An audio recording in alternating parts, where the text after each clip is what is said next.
Buenos días, soy Nicolás Lucar, son las 19 de la mañana, estamos en Exitosa 95.5 de la FM. Si alguien le pregunta qué radio escucha, la respuesta es una sola: Exitosa, la radio del Perú, 95.5 de la FM. Estamos además en 65 ciudades a lo largo y ancho del territorio nacional. La pregunta del día de hoy para las redes sociales, que ustedes pueden responder o comentar a través del Twitter en @exitosape o en el Facebook en Exitosa Noticias, es qué piensan ustedes de esta discusión en la que se ha, digamos, entrampado la posibilidad de un acuerdo entre el Ministerio de Educación y los dirigentes del Comité de Lucha de los Maestros que están en huelga, que es el tema de la evaluación de permanencia, porque en realidad, o sea, si uno pregunta genéricamente, dice, ¿están de acuerdo con la evaluación? Todo el mundo está de acuerdo con la evaluación. El problema es que hay tres tipos de evaluación: la evaluación para ser incorporado al servicio magisterial, la evaluación para ascender, pero hay una tercera evaluación, que es la de permanencia. Entonces los dirigentes de los maestros dicen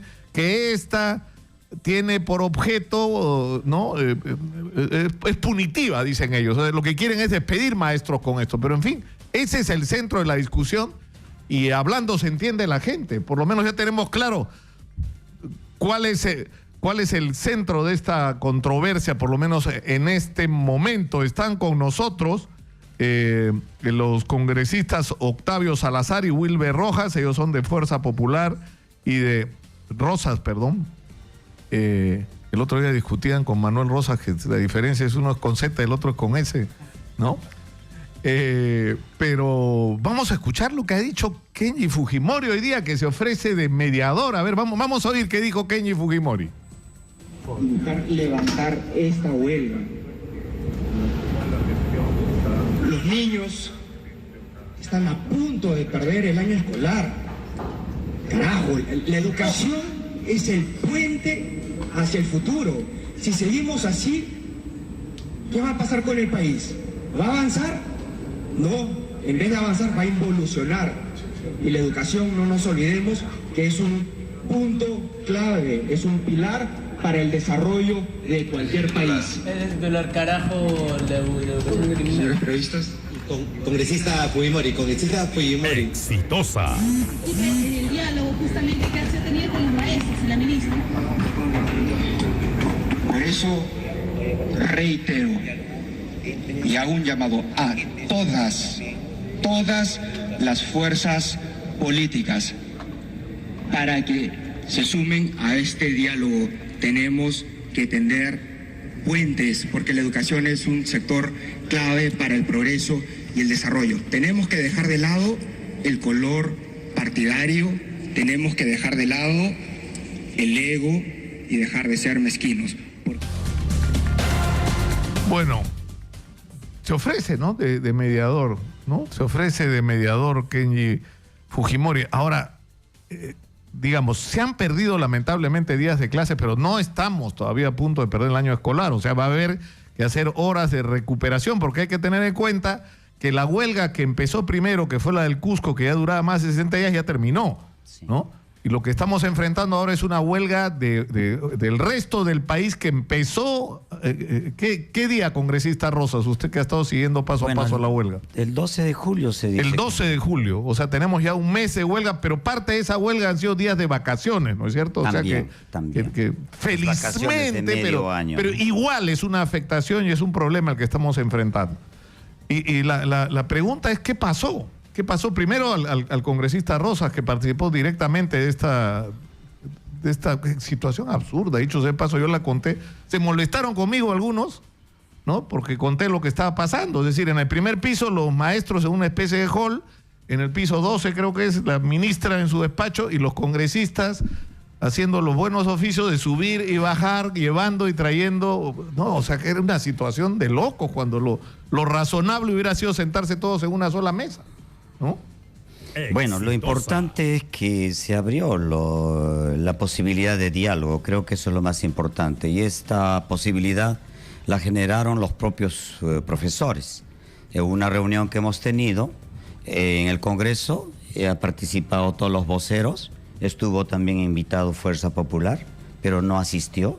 Entonces ahí muy buenamente nos comprometimos de que cerradas las posibilidades de diálogo, la podíamos abrir, porque también desde el Congreso tenemos responsabilidades con el país y con la educación.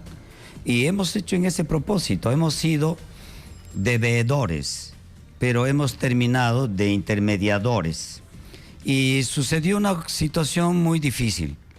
Por un lado, el ministro del Interior mandó un listado de personas que no podían entrar a ningún tipo de diálogo. De la lista del señor Castillo, del profesor Castillo, que presentaron un listado de 30 personas, ¿no? De las 30 personas, 26 estaban descalificadas, no 25, 26, porque solamente 4 eran aptos.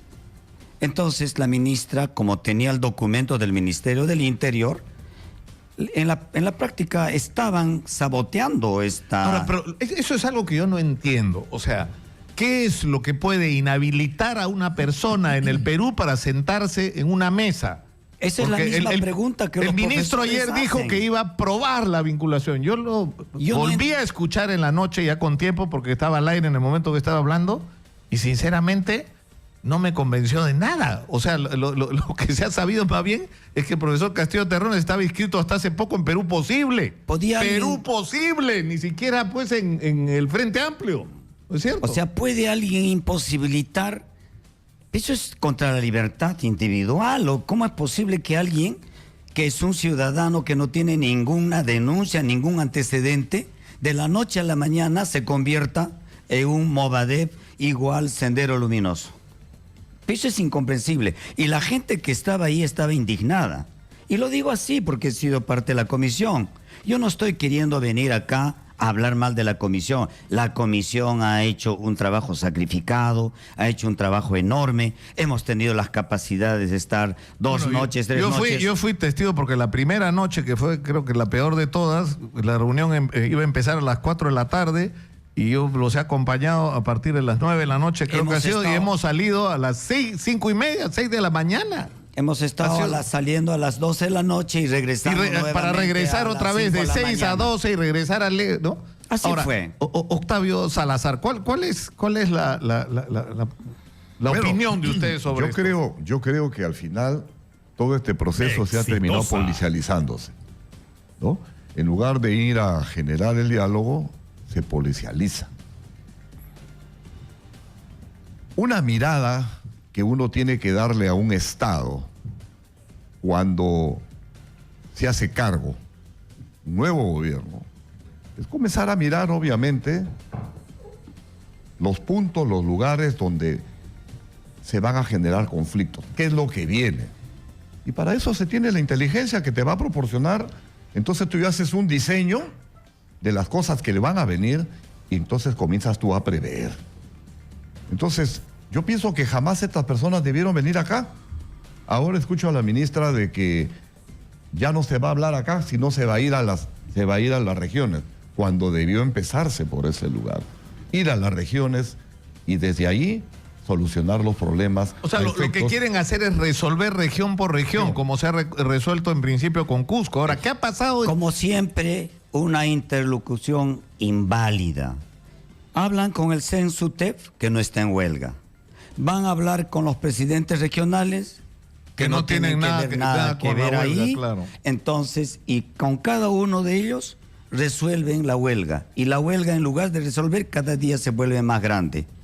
Ahora, con los que tienen que conversar, no conversan. A los otros los reciben en Palacio de Gobierno, los recibe la ministra, los reciben todos. Ahora acá se ha introducido una discusión muy delicada porque, es decir, en el momento en que el ministro se ha empecinado, y su viceministro, Rubén, ¿cómo se llama? Vargas. Rubén Vargas, que yo creo que es el que le habla, él le habla a la oreja a Basombrío, y Basombrío va y le habla en la oreja a PPK y simplemente, ¿no? ¿Y quién le hablará al oído de Rubén Vargas? No sé, ¿no? No sé qué diablos lo persiguen, pero lo que está ocurriendo es una cosa totalmente loca porque se ha introducido la discusión sobre el tema de la infiltración, de la que nosotros hemos estado hablando sistemáticamente en esta radio, que es un tema de interés nacional, cómo el Movadef está tratando de recuperar espacio a través de meterse en los conflictos sociales. Y lo que ha hecho el ministro ayer, a mí me ha parecido sinceramente increíble, Porque si tú sabes que esta gente se está tratando de infiltrar, entonces hace chamba de inteligencia, como dice el general y congresista Octavio Salazar. Averiguas quiénes son, los sigues, tú los infiltras a ellos, sabes qué intenciones tienes, cómo están articulados. Lo que no haces es revelarle a ellos la información que tú tienes. Es decir, les estás regalando tu trabajo de inteligencia a ellos. O sea, ya la gente de Sendero Luminoso sabe lo que sabemos de ellos en este momento, en vez de usar esa información para derrotarlos políticamente, para aislarlos. O sea, ha sido absurdo lo de ayer. La información, indudablemente, que es de inteligencia, tiene que pasarse a un ambiente exitosa, reservado. Porque, obviamente, como tú muy bien dices, todas las personas hoy en día, de lo que se hablaba el día de ayer, todas estas personas ya conocen que tienen antecedentes en las diferentes organizaciones de inteligencia del país. Yo creo que este tema se fue de las manos, ya se ha ido de las manos. Yo creo que no hemos debido llegar en este momento a este estado en el que nos encontramos. Esto se ha podido solucionar mucho más antes. Considero de vital importancia que la inteligencia nos sirve a nosotros para poder orientarnos cuáles son los caminos que nosotros tenemos que recorrer, andar, para poder saber quiénes son los que están complotando, porque no es ninguna novedad de que muchas personas que están hoy en día al interior de los diferentes sindicatos, Movadé los ha penetrado. Y desde claro, pero eso plantea además otra discusión donde yo creo que se desnuda nuestra carencia de una estrategia con respecto al fenómeno de lo que fue el terrorismo y a lo que está de lo que está haciendo en términos actuales Sendero. Porque una cosa es una persona que se involucró equivocadamente en Sendero Luminoso, que incluso cometió delitos, que fue castigada por eso, cumplió su sentencia, que sale y que está arrepentida y que quiere reincorporarse a la sociedad, que te es útil como mensaje. Yo estoy arrepentido, yo creo que fue un error la lucha armada y que nunca más, y que los jóvenes tienen que oír que ya eso. Pero nunca lo han dicho. Ya, pero eso es un lado. Nunca lo han dicho. Pero hay gente de esas, Octavio. De esas gentes hay. Pero hay otra gente, ¿me entiendes?, que para ellos lo que han tenido es simplemente una parada en el camino, han sufrido una derrota militar y ahora están tratando y política, y están tratando de reestructurarse y están actuando para acumular fuerzas para en determinado momento volver a ensangrentar el país. Sí. Pero son gentes diferentes. Sí. Y eso es una chamba muy fina de inteligencia. Exactamente. Y tú tienes que trabajar ahí. Esa gente, quienes quieren reincorporarse, obviamente que tiene que haber informes de inteligencia, cuál es el comportamiento en los últimos años que ellos han tenido, porque tampoco a nadie lo vamos a canonizar de la noche a la mañana. O al revés, claro, porque el problema es que si tú los tratas a todos por igual, por ejemplo, a mí me preocupa mucho el tema del Movadé, y me parece escalofriante que haya 600.000 personas que hayan firmado porque el Movadé se inscriba como partido. Porque eso es lo que ellos dicen, sí, que han reclutado. Pero también sorprenden a la gente. No, de acuerdo. Pero el problema es que si tú judicializas estas, o sea, si tú sigues el pensamiento basombrío, tendrías que prácticamente meter presas a estas 600.000 personas o despedirlas de su trabajo porque son todos sospechosos de terrorismo. No todos son, porque lo que sucede es que estas personas van ganando, ingresan a las organizaciones sindicales, ingresan a las universidades, a los colegios, les van lavando el cerebro, van conversando con ellos. La típica que hizo Abimael Guzmán en los años 70 en Huamán, Poma de Ayala y en la propia Universidad San Cristóbal de Huamanga. Igualito, están repitiendo igual. Ellos van avanzando, van entrando, van conversando, van jalando gente. Todos no son, indudablemente que sí. Claro, pero sí. Yo creo que las cosas no son tan simples.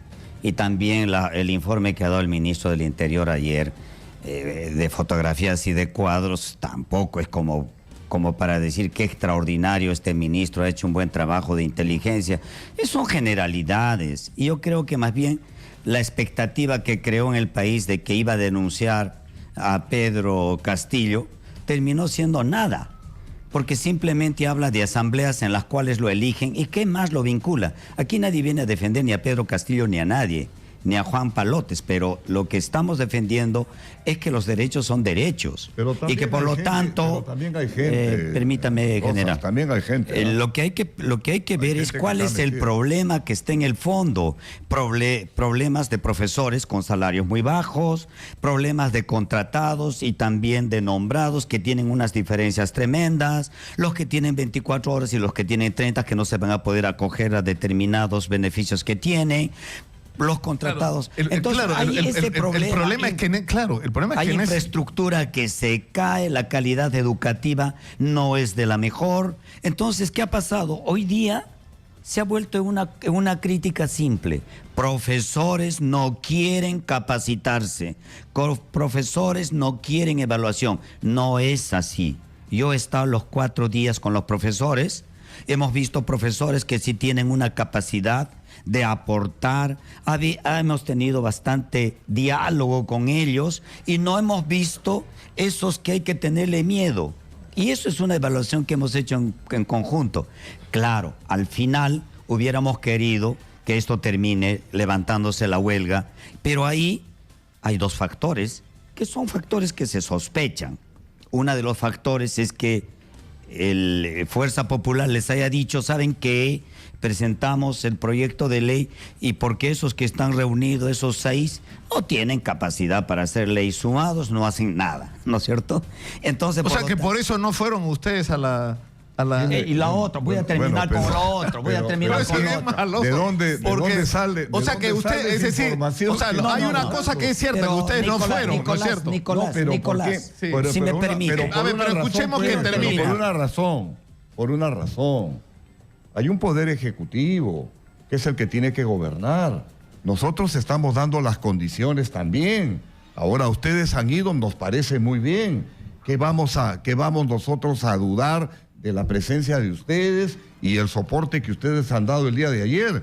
Pero también es verdad que hay un poder ejecutivo y nosotros venimos apoyando también al gobierno en cuanto a las cosas. Claro, pero Octavio, eso se contradice con el hecho de que ustedes no hayan querido ir a estos 4 días. ¿Cuántos han sido? Empezó el veto el viernes, sábado, domingo, lunes. Nicolás. O sea, y ahora Kenji aparezca diciendo yo me ofrezco de mediador para resolver este tema. Es su posición personal de Kenji. Pero yo quisiera completar la idea, si me permite, congresista. Sí, claro, con todo gusto.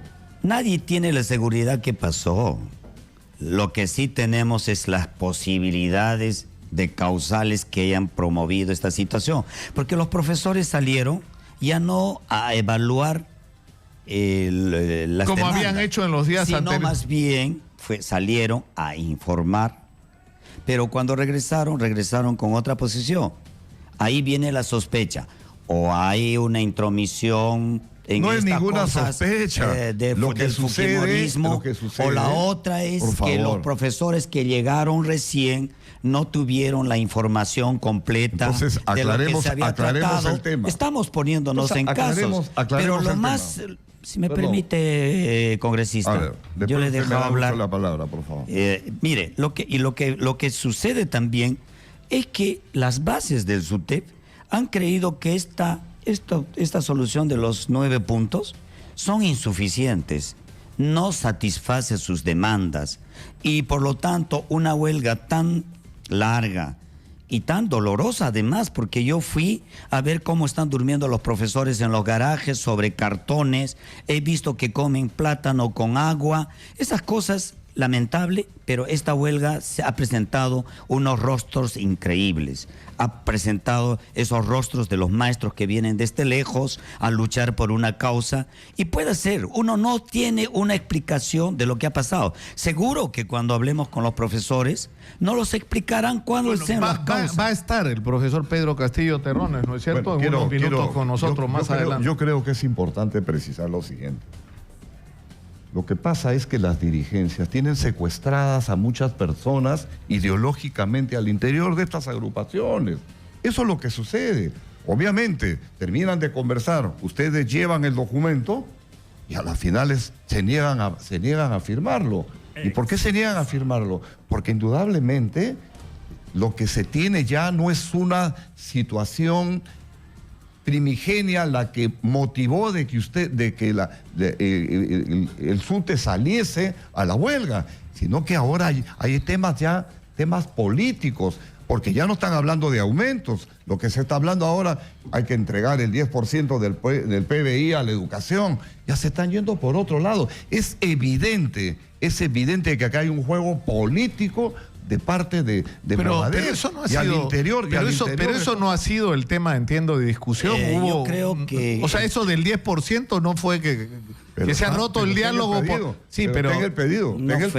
Está en el pedido, pero ellos han sido muy comprensibles con esto. Se plantearon, al final se quedó en que era en 6% y ni siquiera pues en este periodo, sino en un periodo mucho más largo, hablando del 2021. Lo que es real acá que hay un aprovechamiento. Pero lo que no entiendo es, no sé dónde habrá esa fórmula que se lava el cerebro. Yo no creo eso, que los profesores se dejen lavar el cerebro tan fácilmente. Y yo creo que estamos hablando de profesionales, estamos hablando de gente que educa y no podemos... Movadep ingresa universidades, sindicatos y va volteando la forma de pensar de la ciudadanía. Esa es una verdad. Y si es tan fácil, ¿por qué no la haga usted también? Entonces podríamos convertir a otros, ¿no? Esto no es para sonreírse. Este es un problema grave. Pero la interrogante es, a mí sí me parece legítimo lo que dice el congresista Rosa, porque si es tan fácil para el Movadef llegar a un lugar y manipular ideológicamente a la gente, ¿por qué no lo hace Fuerza Popular para el bien? Si ellos lo están haciendo para el mal. O sea, a mí sinceramente me parece que lo que está pasando es algo distinto. Es obvio que el Movadef se está tratando de meter, que es la forma que ha adoptado Sendero Luminoso para actuar hoy, que es obvio que se está tratando de meter en los problemas sociales. Pero ahí está enfrentando dos cosas. Uno, que no resolvemos los problemas como deberíamos resolverlos. Obviamente. En un contexto donde además hay corrupción. Y en segundo lugar, que los estamos dejando solos, porque la pregunta es, ¿dónde diablos están los partidos políticos? A ver, vamos a buscar en los conflictos sociales dónde están los partidos políticos. Y en este momento lo que tenemos que hacer no es echar leña al fuego. Claro, también es gerencia. Hay que gerenciar. Sí. Obviamente, tú tienes que comenzar a ver quiénes son tus fuerzas amigas dentro de un conjunto de organizaciones sindicales, quiénes están contigo y quiénes no lo están. Sí. Yo tengo conocimiento, por ejemplo, que toda la parte sur del Perú, hoy en día están agitadores tratando de continuar moviendo a otro tipo de organizaciones.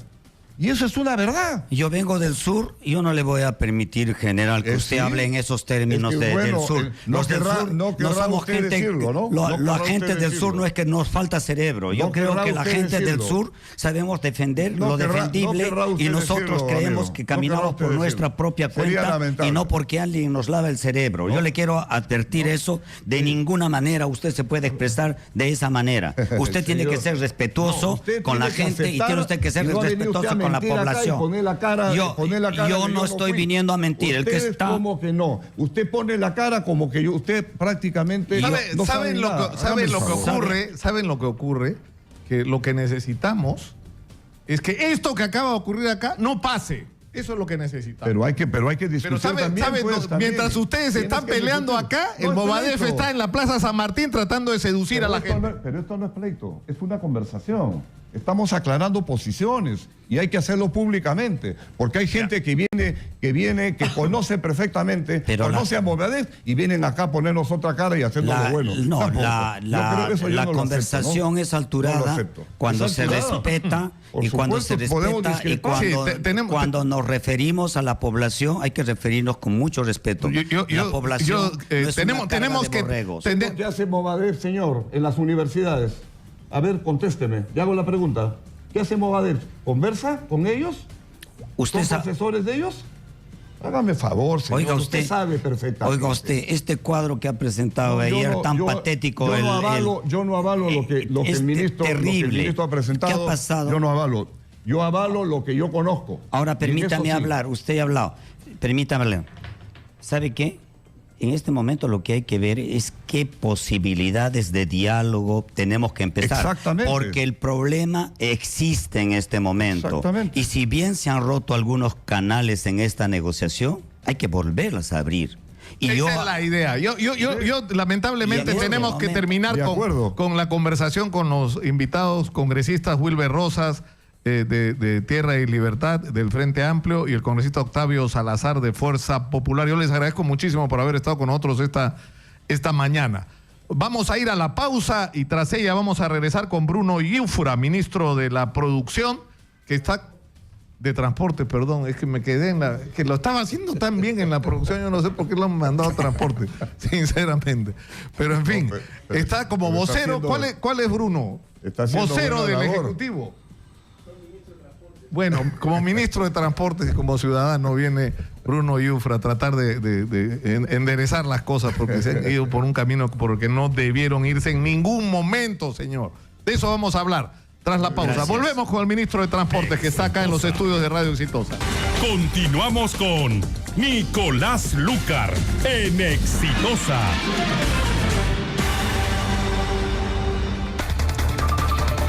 ¿Sabías que Paraíso es la única fábrica de colchones en el Perú que realiza todo el proceso de producción? Desde la elaboración de los resortes, la producción de la reconocida espuma Zebra y el ensamblaje completo, lo que le permite tener la garantía de entregarte el colchón de la más alta calidad para asegurar tu descanso para una vida saludable. Paraíso, 50 años soñando contigo. Está con nosotros Bruno Yufra, ministro de Transportes y miembro del Ejecutivo. Una situación muy complicada. ¿Cómo estás? Buenos días, Nicolás. ¿Estás listo para tratar de enderezar esto? Porque qué manera de haberse complicado. Bueno, no estoy encargado de enderezarlo. Yo contribuyo, evidentemente, como todos los miembros del gabinete. Pero eso está, pues, evidentemente en manos del Ministerio de Educación. Aquí todos apoyamos y estamos comprometidos con las soluciones que se están planteando con la ministra Marilú Martens. Pero es evidente de que hay una posición de intransigencia, ¿no? Que hace muy complicado llegar a un entendimiento, ¿no? Dentro de un marco de acuerdos que ya se han dado, que el gobierno va a cumplir al pie de la letra, que son muy, muy beneficiosos para los profesores, que durante años han estado olvidados. La paradoja aquí es que este gobierno en un solo año ha hecho incrementos que no se han dado en los últimos 10, ¿no? Hemos hecho un esfuerzo y este ofrecimiento que ahora incluso se adelantado para el mes de noviembre. Se adelanta a noviembre, eso no es un juego, no es poca cosa. Es un incremento de 28%, casi 30% de incremento en un solo año, ¿no? Entonces, aquí se están cumpliendo los ofrecimientos, se está haciendo un trabajo muy responsable, muy serio, pero como se ha señalado ya desde muchísimos frentes, lo que ha comenzado como una revolución en la educación, que esperemos se concrete como una revolución real en la educación de nuestro país, no puede frenarse.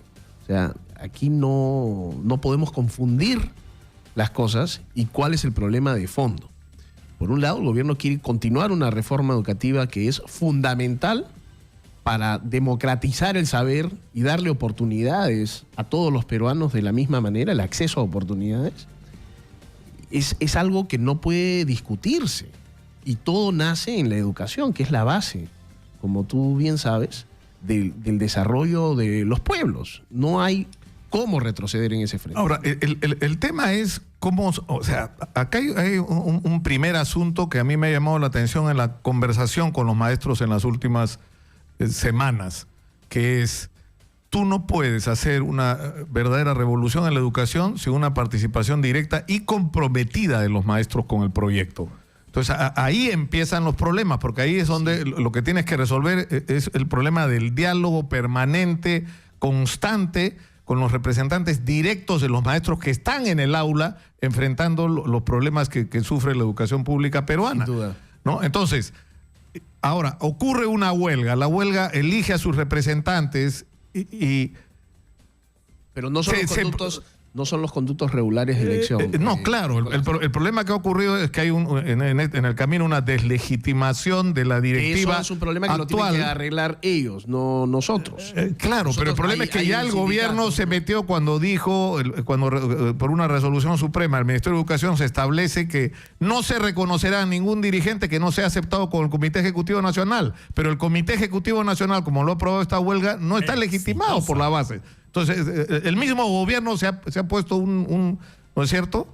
Se ha atrapado a sí mismo en esta situación. Porque muchas veces esos vacíos trae otro tipo de problemas. acuerdos con los que no son representantes legítimos terminan siendo acuerdos sin validez para otro grupo de personas. Entonces, ¿cuál es tu interlocutor?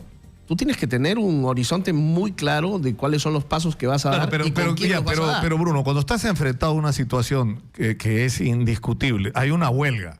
El Comité Ejecutivo Sin Nacional duda, no dirige esa huelga y esa huelga tiene dirigente. Entonces, si quieres acabar la huelga, ¿con quién tienes que hablar? Con los dirigentes de la huelga. O sea, no hay manera. Ya encontrarás la fórmula, digamos. Estoy de acuerdo contigo. Imaginativa para lograr ¿no? Hay que encontrar esos espacios, pero remontémonos al inicio. Y al inicio de esta huelga no es que todo el Perú estaba en huelga. Esto nace en Cusco de una manera mucho más tímida de la que se ha podido ver la semana pasada. Cuando se inician las huelgas, no estamos viendo la foto del día anterior, estamos viendo la foto de un momento y lamentablemente los representantes en ese momento era el CENSUTE. Entonces no podemos trazar, digamos, las cosas, pero ¿qué es lo que la evolución del tiempo? Pero ha habido algo que ha perturbado seriamente la posibilidad de que esto avance más rápido, porque en medio de la desazón que hay, yo creo que se ha avanzado mucho. Sí. Es decir, en este momento la discusión se está centrando en un punto que es la evaluación de permanencia. ¿Qué es lo que a mí me preocupa más, Nicolás? Porque de hecho esto ha tenido varios coros, ¿no es cierto? Y en algún momento el coro era el aspecto económico, pero hoy resulta que no es el tema económico, que incluso se está no solamente llegando a lo ofrecido de 2.000 soles para todos, contratados y nombrados, sino que además se ha adelantado esto al mes de noviembre, lo que iba a ser en enero, pasó a diciembre, ahora está en noviembre. Entonces, ya ese tema no es el tema económico. Ahora resulta que no quieren ser evaluados. No, pero eso no es, o sea, lo que ellos dicen es, porque yo les he preguntado sobre este tema incluso acá en esta radio, ellos dicen, no, hay 3 evaluaciones, dicen sí, ellos. Claro, la evaluación para entrar, ellos están de acuerdo. Para ascenso. La evaluación para ascenso están de acuerdo. ¿Cuál es el problema? No, hay un problema con la evaluación de permanencia porque eso puede ser punitivo y lo que busca es despedir maestros. Entonces, a ver, un momentito, esa es la discusión. Vamos por partes. Pero entonces, eso es bueno, Bruno, eso es bueno que estemos discutiendo esto. Esto es saludable. Por supuesto. Porque esto es lo que preocupa a los maestros. La población tiene que entender, Nicolás, que las posiciones deplorables que tenemos en los rankings desde cualquier punto de vista de razonamiento matemático, de comprensión de lectura, el nivel que tiene la gran mayoría de alumnos de la escuela pública lamentablemente es muy inferior. Hay unas brechas tremendamente significativas entre lo que debería ser y lo que es en este momento. ¿Estamos de acuerdo? El stock de profesores que tenemos no nos preocupa que puedan eventualmente ascender y ojalá lo puedan hacer. Lo que nos preocupa es que el gran stock de profesores cumpla con lo mínimo que se necesita para empezar a tener una mejor educación para todos nuestros hijos. No hay derecho de que nuestros hijos en la escuela pública no reciban una educación singular de primera. Pero tú tienes maneras de enfrentar ese problema. O sea, porque ya, es cierto que la manera que tú tienes para medir eso son evaluaciones. Déjame continuar con la propuesta. El Ministerio de Educación ha cambiado y ha flexibilizado de alguna manera su propuesta inicial de poder evaluar. Lo que no puede estar fuera de discusión es que se tiene que evaluar a ese stock actual de profesores. No el ingreso de profesores, no ver cómo se hace el ascenso. Los que hoy día están en la cancha transformando las mentes de los niños para bien, que es lo que uno espera cuando el niño se educa, tienen que tener un mínimo nivel de calidad educativa. Pero, por ejemplo, ayer Idel Wexler, que ha sido viceministro de Educación, que es un hombre que ha participado en la gestión de la educación pública en el Perú durante muchos años, y yo creo que es una de las personas más experimentadas y que más conoce el tema, él dice, hace 8 años que estamos esperando por este tema de la evaluación de permanencia. Entonces él dice, esperemos 2 años más. ¿Pero qué hacemos en estos 2 años? Eso es patear, él dice, 2 años más. pero él dice, no es solo patear, sino lo que tendríamos que hacer, por lo que le entendí ahí del Wexler, es proponerle a los maestros, vamos a hacer todos un esfuerzo por inyectar recursos para capacitar, calificar y darle la oportunidad a los maestros de que en el momento que se produzca esta evaluación de permanencia, ninguno pueda decir, yo no tuve la oportunidad de estar preparado para eso. Estamos exactamente en lo mismo. Quizá hay una oportunidad de mejora en el aspecto de comunicación y cómo llega este mensaje a todos los maestros, Nicolás, pero este año solamente se irían a evaluar 5.200 maestros de 300 y pico mil que existen. Y ningún maestro va a ser evaluado sin antes tener esta preparación y esta capacitación previa. Y si es que a la primera no la pudo hacer bien, tiene una segunda oportunidad. Y si a la segunda no la pudo hacer bien, tiene una tercera oportunidad. ¿Dónde estamos? O sea, se está haciendo todo lo posible. Ahora, además, ¿por qué esto no resulta con grupos aceptable muy para los maestros? Por un tema de confianza. ¿Cómo resuelve ese problema de confianza?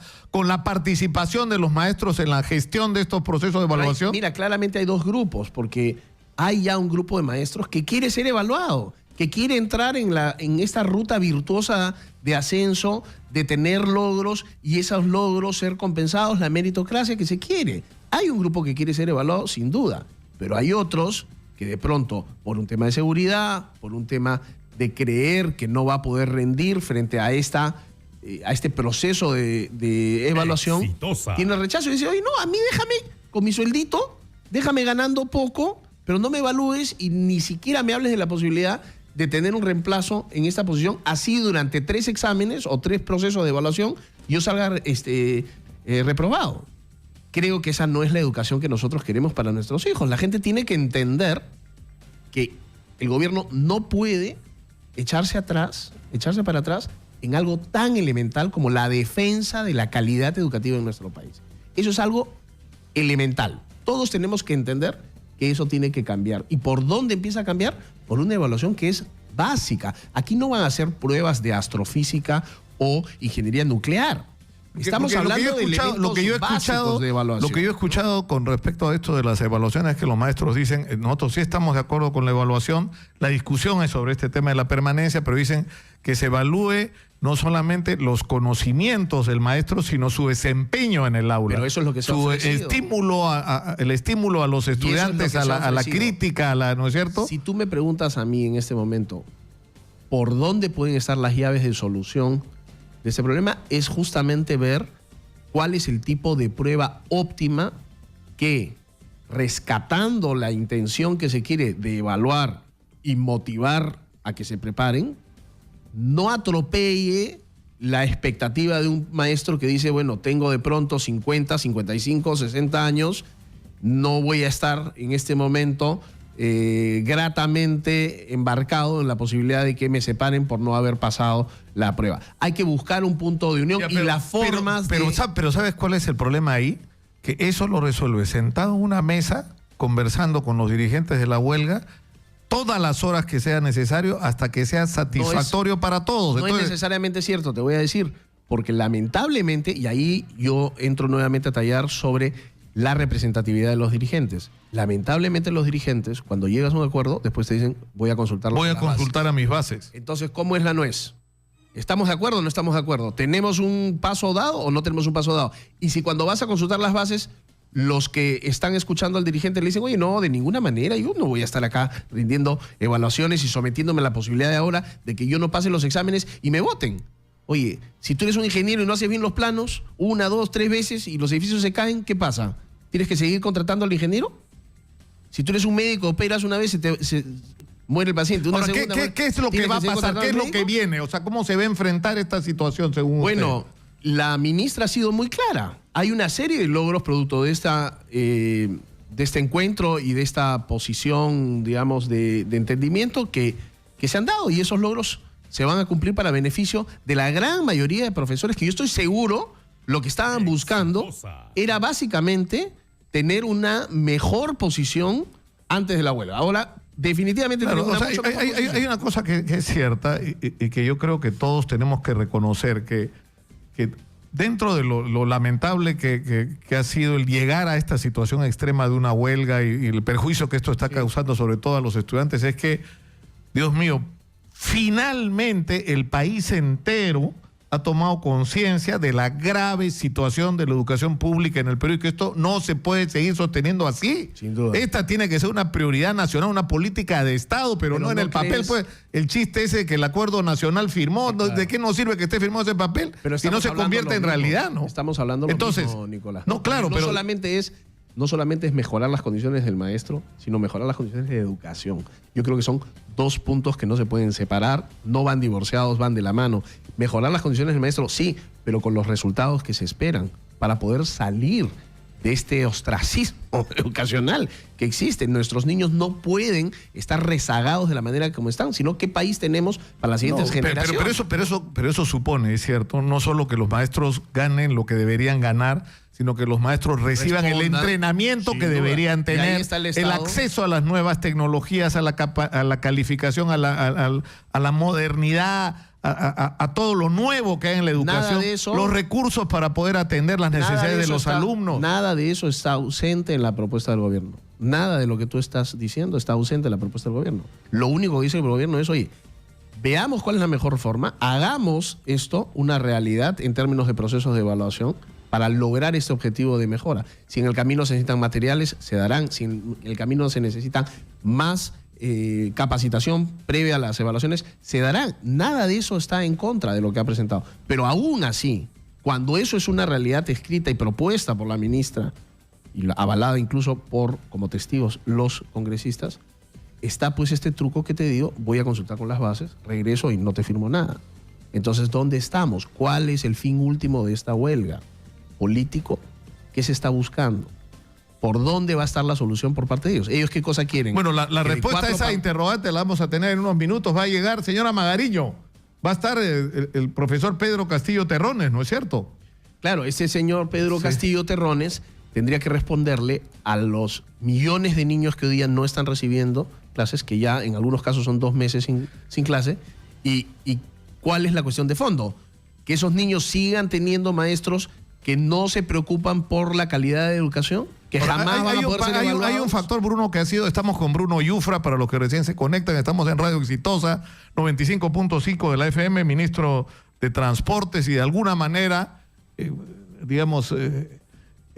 una expresión razonable de los puntos de vista del gobierno en este momento, pero lo que ha sido perturbador, sinceramente, ha sido la intervención de Carlos Basombrío acusando al profesor Pedro Castillo Terrones de ser el eslabón perdido entre las dos facciones de Sendero Luminoso. Que cualquier persona que esté siguiendo el tema de Sendero Luminoso, ¿no?, sabe que eso no ha ocurrido, pues eso no existe. Mira, Nicolás, yo creo que ese es un tema... Pero es un tema perturbador, porque ha sido perturbado, ha deteriorado la relación del gobierno con los maestros en huelga. Sí, hay razones, pero mira tú que aun cuando podría haber sido anecdótico el tema por efectos perturbadores, como tú estás señalando, no es la cuestión de fondo, Nicolás. La cuestión de fondo es un grupo de maestros se resiste a ser evaluado y quiere el status quo permanente. ¿Tú sabes cuántas generaciones pasan? Acuérdate de tus profesores en el colegio. Yo tengo profesores que le han enseñado a mis hermanos mayores, que en algunos casos son 10 años más que yo, y ya estaban en el colegio y han seguido cuando yo salió. Es decir, por lo menos en 20 años, son 20 generaciones de alumnos que están impactados por cada maestro, 20 o 25. ¿No tenemos derecho de decir, oye, por lo menos debe existir un mínimo de calidad en la educación? Yo creo que sí, eso es indiscutible. Ahora, ¿no? Pero la respuesta, yo creo que a veces se ha malinterpretado el papel que nosotros hemos podido tener acá en Exitosa y que he podido tener yo personalmente. A mí lo que me ha parecido importante en estas semanas es hacer lo que hemos hecho, es decir, tratar con respeto a los maestros, escucharlos, respetar su dignidad. Eso también, ¿no es cierto? Pero eso o sea, y no acusarlos de terroristas, manipulados porque eso los indigna a los maestros, porque tú no les vas a contar a ellos que el Movadez se está tratando de meter. Lo viven todos los días. En cada asamblea que tiene la gente, el Movadez se está tratando de meter. Vamos por partes, Nicolás, porque las fotos hay que verlas despacito. No puedes pasarlas todas juntas porque no captas los detalles. ¿Ok? Vamos a ver foto por foto. En ningún momento Carlos Basombrío ha dicho los maestros son terroristas. En ningún momento. Lo que ha dicho ciertamente Carlos Basombrío es, tenemos evidencia de que en esta huelga hay infiltraciones terroristas. No, eso es lo que ha dicho. Pero lo que ha dicho es peor que eso, que los dirigentes que han sido electos para esta huelga. Pero vamos por partes, pues. Dicho eso, claro, si tú estás del otro lado y te dicen que hay cierta infiltración terrorista porque está evidenciado con fotos, con videos, eso es, digamos, sin ninguna duda, incuestionable esa evidencia, inmediatamente pues afinas tu guitarra y sacas el cántico: no somos terroristas, somos maestros. Y todos están en la misma pelota, ¿no es cierto?, en la misma bolsa, diciendo no somos terroristas, somos maestros. Nadie ha acusado al magisterio terrorista. Lo que es innegable es que hay infiltración terrorista y hay que tener mucho cuidado. Pero Porque mira, si tú ayer mismo ha si habido tú una fueras, maestra Nicolás, de Junín que nos ha contado cómo en las elecciones internas para elegir a sus dirigentes le han ganado a las posiciones más radicales. Enhorabuena. Porque ellos los están enfrentando. Enhorabuena. Pero acusar pues al profesor Pedro Castillo Terrones de ser el arma secreta de la fusión entre Sendero de los Quispe Palomino y el Sendero de Abimael Guzmán, cuando ha sido hasta hace poco militante en Perú Posible y dirigente rondero, cuando los ronderos han sido la barrera contra Sendero Luminoso en Cajamarca. Yo reconozco que puede haber causado cierto ruido, pero por otro lado estamos hablando que la fuente es el ministro del Interior de nuestro país, quien maneja... ¿Por qué no lo ascienden y lo mandan de embajador a Moscú? Porque yo creo que está haciendo un extraordinario trabajo como ministro del Interior. Asciéndalo. Escúchame, Bruno, yo te voy a pedir algo que yo no sé si es una provocación, yo creo que nadie se va a molestar si tú no estás de acuerdo, pero está Pedro Castillo Terrones acá afuera.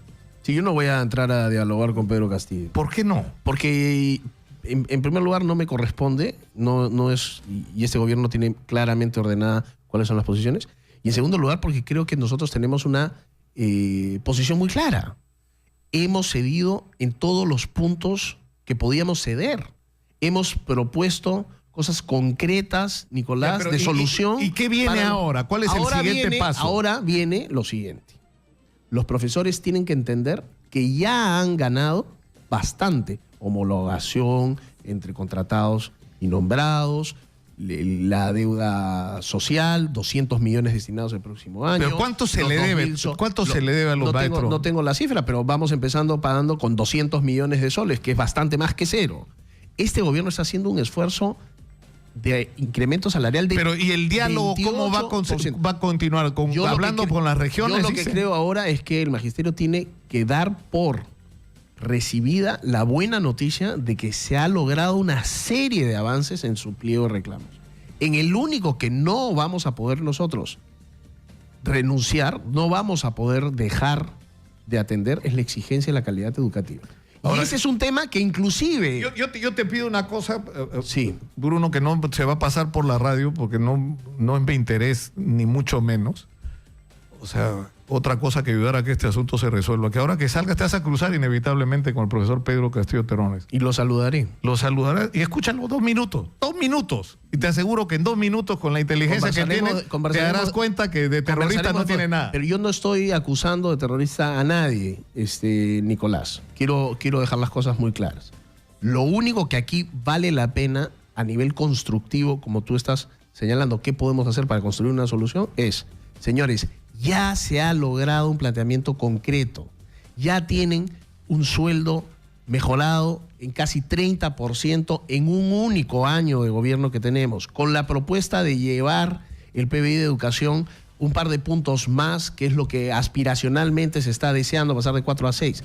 Tenemos ya una solución concreta para eso. Ahora, ¿qué pasa? ¿Qué va a pasar con los maestros que sigan en huelga? Bueno, hay que aplicar la ley.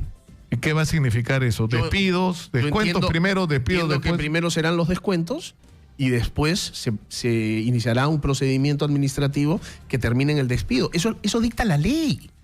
Eso dicta la ley. Por eso, maestros, por favor, tienen ahora asegurados a partir de noviembre sus 2.000 soles. Tienen ahora asegurada la posibilidad de tener las capacitaciones y la posibilidad de tener 3 evaluaciones y en todo caso se podrá conversar sobre la evaluación óptima. Porque yo creo que eso sí no está escrito en piedra. No hay una receta única de evaluación de un profesor, ¿correcto? Hay una evaluación in situ, habrá una evaluación de pronto de conocimientos. Si es que quieren o no quieren los conocimientos, se podrá ver un mix de formas de evaluar, pero tiene que haber, de alguna manera, una exigencia de calidad que se traduzca en un rendimiento mínimo asegurado de parte del profesor. Si en 3 oportunidades ese profesor no rinde, bueno, los niños tienen derecho a tener profesores que les enseñen mejor. ¿O no crees que tengo razón en eso? Vamos a escuchar, bueno, es lo que todos queremos, ¿no? Educación de calidad es lo que todos queremos. ¿No es cierto? O sea, yo lo que quiero hacer ahora, Bruno, porque yo creo que es absolutamente posible llegar a entendimientos. Porque yo he escuchado a prácticamente todos los dirigentes que están, y además lo más importante de todo es que no es los dirigentes, escuchar a la gente. Mira, por razones personales he tenido que ir a ver un asunto de salud de mi hija y me he encontrado con una maestra que tenía un problema de salud al lado mío, de un pariente. Me ha abrazado, se ha echado a llorar y me ha agradecido porque porque los hemos tratado con respeto, Bruno. No es posible que eso que debería ser lo normal Sin duda. le parezca admirable a alguien. O sea, que un maestro sienta que alguien los escuchó. Dios mío. Entonces, la única intención que tenemos en esta radio es ayudar que este tema se resuelva, pero que además se pongan sobre el tapete asuntos que son claves para la sociedad peruana. Uno, la educación pública no puede seguir postergada como ha venido siendo postergada por 50 años. Uno. Y dos, que el problema de Movadef y la intención de Sendero Luminoso de levantar cabeza nuevamente es un asunto que nos compromete a todos y que esta pelea hay que hacerla, pero hay que hacerla bien, pues. Hay que hacerla bien, usando la cabeza y no el hígado. Estoy totalmente de acuerdo. Yo creo que parte del uso adecuado de la cabeza es decir, ok, bueno, tengo ya prácticamente todos los puntos ganados a favor de los profesores. El tema económico ya está dado, la homologación está dada, la compensación está dada, los beneficios sociales. Oye, tienen todo. Aprovechenlo. Bueno, vamos a escuchar al profesor Pedro Castillo Terrones inmediatamente después de la pausa. Yo solo te pido, Bruno Yufra, ministro de Transporte, ahora al salir te vas a encontrar con el profesor Pedro Castillo Terrones en el lobby, acá en el piso. Te cuento después. ¿No? ¿Qué pasó? Te aseguro que te vas a sorprender. Muchas gracias. Gracias. Vamos a la pausa, regresamos con más. Esto es Exitosa 95.5 de la FM. Volvemos.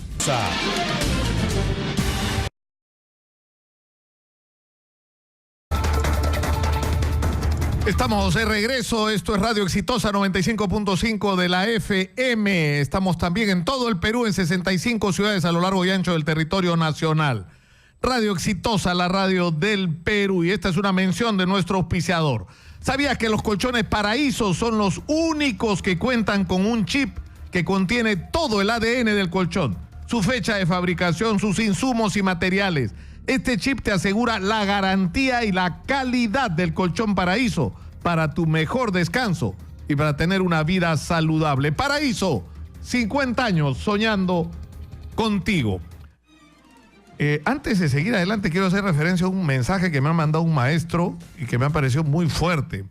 Me dice, pregúntale a tus invitados, congresistas, ministros, y pregúntale también a los periodistas ¿cuántos de ellos tienen a sus hijos en colegios públicos? Exitosa. Y la respuesta probablemente sea ninguno. Y esto es una señal de la manera como no solo se ha tratado la educación pública, sino la actitud que tenemos hacia la educación pública. Está con nosotros Pedro Castillo Terrones, presidente del Comité de Lucha de las Bases del SUTEP, que es así como se llama, ¿no es cierto, Pedro? Sí, mi estimado Lucas, un abrazo a usted. Quisiera aprovechar este espacio para saludar a todos los maestros del país, a nuestros padres de familia, a nuestros estudiantes. Yo diría que Exitosa, la radio del Magisterio Nacional, ¿no? Muchas gracias por este espacio, toda vez de que también estamos muy agradecidos por estos espacios que siempre nos han dado. Y adelante, maestros, no vamos a claudicar, no vamos a vender la huelga, con tranquilidad, toda vez de que nosotros hemos sido burlados por un espacio de 4 días en el Ministerio de Educación, ¿no? Esperando de que la ministra nos dé la cara para conversar. ¿Quién es la responsable de solucionar este problema del sector de educación? La ministra de Educación. En estos días... bueno, eso es lo que se han encontrado ahora. Por lo menos ha sido un saludo. Es la primera vez, creo que un dirigente del Comité de Lucha saluda a un ministro, ¿no? O tiene un encuentro físico con un ministro, ¿no? Bueno, yo vengo de la escuela pública, vengo de una familia tan humilde y mis padres me enseñaron a saludar con toda cortesía y con toda humildad a todas las personas. Le he demostrado en el pasadizo de este edificio.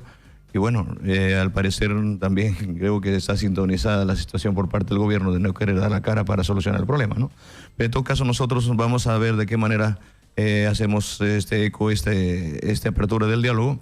Agradecer profundamente a los voceros de las bancadas, mi estimado Lucar, toda vez de que había una disponibilidad, toda vez de que se habían comprometido ellos en ser mediadores para entablar esta comunicación, esta mesa de trato directo, y han hecho el esfuerzo ya de mediadores, una especie de bisagra, que al final, pues, como en calidad de congresista, no conocen en el fondo cómo es el problema. Cuando hemos venido explicando, le decían, sí, esto está pasando, que para eso hemos levantado la mano en el Congreso, para eso se aprobó la norma, cuando hemos explicado cuáles son ya... Ahora, Kenji Fujimori se acaba de ofrecer como mediador, ha brindado sus buenos oficios para ayudar a resolver el conflicto. Ustedes aceptarían una mediación de ese tipo, de la iglesia?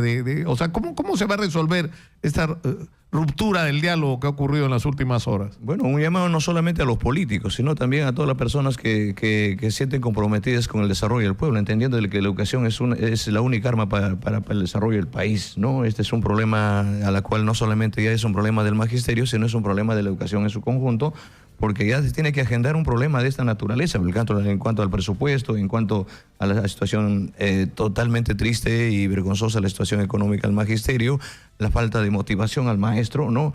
Es el profesor que tiene que autocapacitarse y encima pues confundiéndole al país de que los maestros no queremos evaluación. Esa es una interrogante que incluso ahora teníamos dificultades a la hora de formular la pregunta para las redes sociales, o sea, porque la disyuntiva es que supuestamente el gobierno quiere que se haga evaluación y ustedes no quieren que se haga evaluación. Totalmente descabellada ese concepto. Nosotros tenemos un proyecto de ley consensuado a nivel del magisterio, a la cual vamos a hacerle presente a las bancadas, donde nosotros ahí en primer renglón pedimos una evaluación obligatoria y permanente, una evaluación formativa al maestro, ¿no? Pero no estamos de acuerdo en la forma como lo viene implementando el Ministerio de Educación. Contratando. O sea, porque supuestamente la discusión era esta, que hay 3 tipos de evaluación: la evaluación de ingreso a la carrera magisterial, la evaluación de ascenso y lo que se ha llamado la evaluación de permanencia. Sí. Que en realidad no se viene aplicando, ¿no es cierto? Está ahí, pero en la ley, pero no se aplica. En toda su historia, el Ministerio de Educación jamás ha demostrado transparencia en sus evaluaciones. Cuando se aplica una evaluación de ingreso a la carrera pública magisterial, 2 o 3 días antes del mismo Ministerio de Educación venden esos exámenes. En la evaluación para ascensos de escala, para cargos directivos, hace lo mismo. Hay un clientelaje totalmente en el Ministerio de Educación y eso no lo acepta. Ahora, para la evaluación de permanencia, tiene que haber una evaluación para superar el trabajo académico profesional del maestro. No nos oponemos y nosotros exigimos. Bueno, pero no entiendo. Entonces, la discusión no es entonces si se hace o no evaluación, sino cómo se hace la evaluación. Claro, ¿quién evalúa a quién y cómo se tiene que hacer la evaluación? Las famosas rúbricas que ha sacado el Ministerio de Educación desde el pupitre, ¿no? Para ver solamente conductas del maestro, sino lo que queremos es una evaluación donde esté en juego el desarrollo integral, la educación integral del estudiante. Una evaluación que esté contextualizada y que responda a la realidad socioeconómica donde se desarrolla la escuela.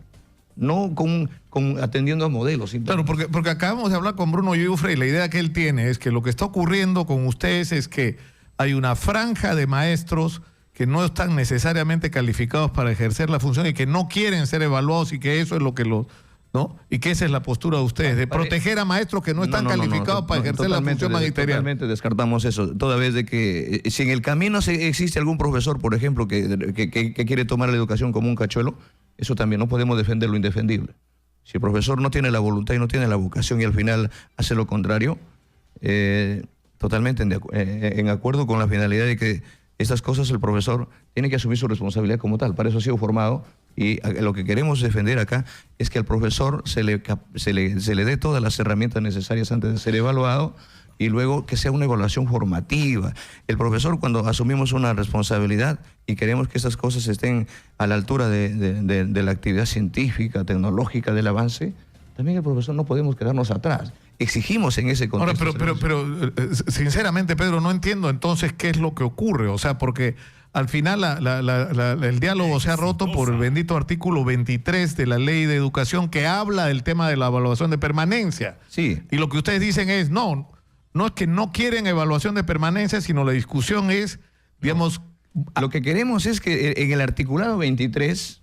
que la madre del cordero es el artículo 57 de la Ley General de Educación, la 28044, donde con esta Ley de Reforma Magisterial, la 29044, su modificatoria, la 3541, en el articulado 23 estipula, dice, la evaluación de permanencia es condición para que el profesor pueda ascender a un cargo directivo, pueda escalar, pueda pedir licencia, pueda permutar, puede ser reconocido sus estudios. Pero nosotros estamos de acuerdo con la evaluación, pero no de la forma como lo viene implementando el Ministerio de Educación desde arriba, desde el pupitre, desconociendo el desarrollo, el contexto socioeconómico. Ahora, pero entonces, si hay un acuerdo sobre que es necesario hacer una evaluación de permanencia, ¿no es cierto?, Ahora, lo que está diciendo Bruno Yufra es que el gobierno se compromete a que nadie va a ser evaluado sin haber sido preparado para esa evaluación, sin haber recibido el entrenamiento, el acceso a los cursos, a lo que fuera necesario. Entonces, resolver este conflicto no debería ser tan difícil. Sentarse en una mesa, los maestros con los que manejan la educación pública en el Perú, que es la ministra de Educación y su equipo, y buscar una fórmula que sea aceptada por los maestros, que sea, y por supuesto por el ministerio también. Por supuesto, eso es lo que queremos conversarla. Y a eso no se da la cara. No, yo converso con fulano, con sultano, menos con el que tiene la representatividad. Ahora, se hace con un documento y dice, ¿sabe qué? Vamos a instalar algunas mesas técnicas y el problema que tienen que resolver, vaya usted a resolver en Arequipa, Cajamarca. La agenda no es una agenda regional. Lo que nos tiene la huelga es una plataforma de lucha de carácter nacional. Y frente a esa plataforma de lucha, existe un comité nacional a la cual nosotros estamos con la responsabilidad y con el trabajo para resolverla. No pueden regionalizar y no vamos a caer en su trampa, señora ministra, porque usted tiene la gran responsabilidad de asumir el sector a nivel nacional. Entendemos de que usted nunca pasó por la escuela pública. Entendemos de que sus hijos también no lo han pasado, como lo tienen el resto de ministros y todo el aparato estatal, ¿no? Pero póngase del lado del pueblo. No se puede satanizar esta lucha y creemos nosotros que nunca hemos perdido el vínculo laboral. Dialogue con los maestros que nosotros asumimos la responsabilidad de formar a los futuros ciudadanos. Que se ponga a conversar, que nos dé la cara para conversar. No tenemos nosotros ni... Ahora, el problema, Pedro, es que la principal dificultad, estamos con Pedro Castillo Terrones, para los que recién se conectan, él es presidente del Comité Nacional de Lucha de las Bases del SUTEP, que es la organización que representa a los maestros que están actualmente en huelga en el país. Dicho sea de paso, ¿la huelga continúa en qué porcentaje del país en este momento? Bueno, el sábado hemos hecho una evaluación en una asamblea nacional con aproximadamente 300 delegados a nivel nacional y con profundo saludo, hay que decirle a los maestros y al país que el 95% del magisterio nacional estamos paralizados. Es más, a partir de anoche, las provincias del Cusco acaban de asumir... ¿Otra vez en el Cusco? Otra vez, y me imagino que mañana están las provincias del Cusco llegando para Lima, así como también están sumándose a esta huelga nacional indefinida diferentes frentes de defensa para llevar a cabo un paro de 24 horas el día jueves. Como también lo vienen haciendo diferentes sectores, los hermanos quechos, los hermanos aymaras, los amazónicos, los asiánicas y las propias rondas campesinas que están a partir de hoy emprendiendo una marcha de sacrificio a la ciudad de Lima.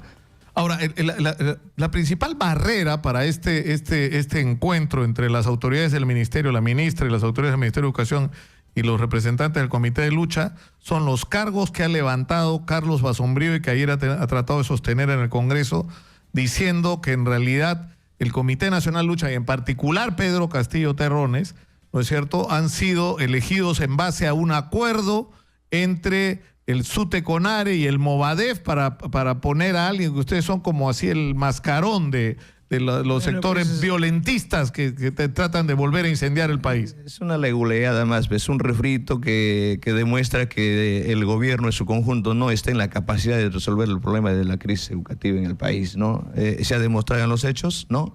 Y no solamente he querido pretender ensuciar a mi persona, y a la cual responsabilizo al propio ministro de Basombrío, que acabamos también de presentarle una denuncia, no solamente en los fueros nacionales, sino internacionalmente, ¿no? Y que debe hacer unas disculpas públicas, y por lo tanto creemos importante que la autoridad que está frente ¿ha presentado usted, profesor, una denuncia, sí, una demanda por difamación? Y no solamente ha difamado a los maestros, sino también a los propios ronderos, ¿no? Y pide a la provincia de Chota que hay que ponerse los pantalones y que no hay que dejarse pisar el poncho. Los ronderos tenemos que limpiar nuestra imagen también a nivel del país, todavía que hemos venido contribuyendo a la pacificación del país. Ahora, pero ayer el ministro habló de algo que, bueno, es claro que está ocurriendo en diversos sectores sociales, que es la intención del Movadef de introducirse políticamente. ¿Ustedes están enfrentando ese problema? Nosotros hemos dicho 1000 veces y la repetimos 80.000 veces que no tenemos nada que ver y deslindamos abiertamente con estas facciones radicales. En esta huelga no hay espacio para esas cosas, no solamente para oportunistas, no hay espacio para caudillos, para dirigentes fantasmas, para los que venden la huelga, para los que traicionan, y no hay espacio para agentes radicales en este momento. Eso es claro, y eso es una posición compartida por todos los 30 miembros del Comité Ejecutivo del Comité Nacional de los Lucha. miles de maestros. Los que estamos en huelga somos los maestros que nunca hemos perdido el vínculo laboral, los que sentimos en carne propia la gran necesidad de la educación. Pedimos urgentemente que se aborde esa situación de la evaluación, que debe ser una evaluación formativa. Lo que exigimos es también de que el Producto Bruto Interno, en vez de que se quiere mantener esta gran torta, que más del 70% es para quienes dominan el país económicamente y dicen que no hay dinero, pero sin embargo se ha creado maestros baratos con sueldos miserables, una discriminación entre el maestro contratado con el maestro nombrado, donde no se le reconoce por escolaridad, su cargatura de dirección, auxiliar de educación totalmente con sueldos miserables por menos de 800 soles. Nuestros maestros cesantes y jubilados, ¿sabe cómo están? Pidiendo limón en la calle.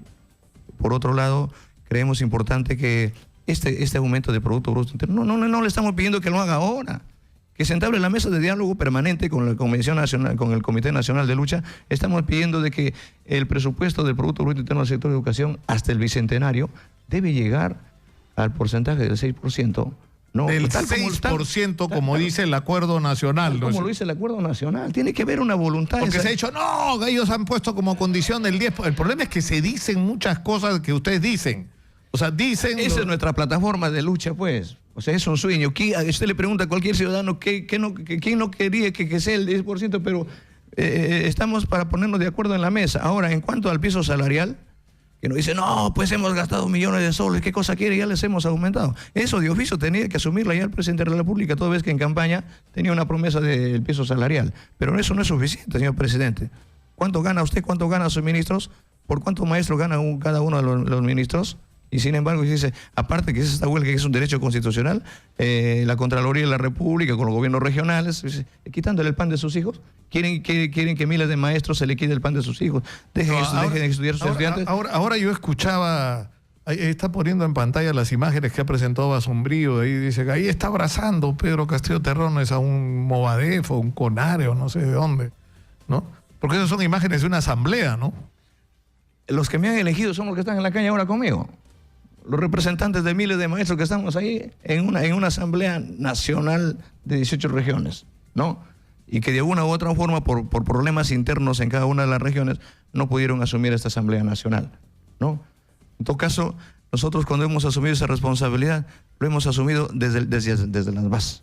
Cuando nos hemos organizado a nivel de la escuelita, luego otra vez en reuniones distritales, los distritos nos hemos juntado, hemos hecho asambleas provinciales, ¿no? Las provincias hemos hecho lo mismo, hemos ido asumiendo esta responsabilidad, esta representatividad a nivel regional. Estas regiones se juntan y se elige el comité. Claro.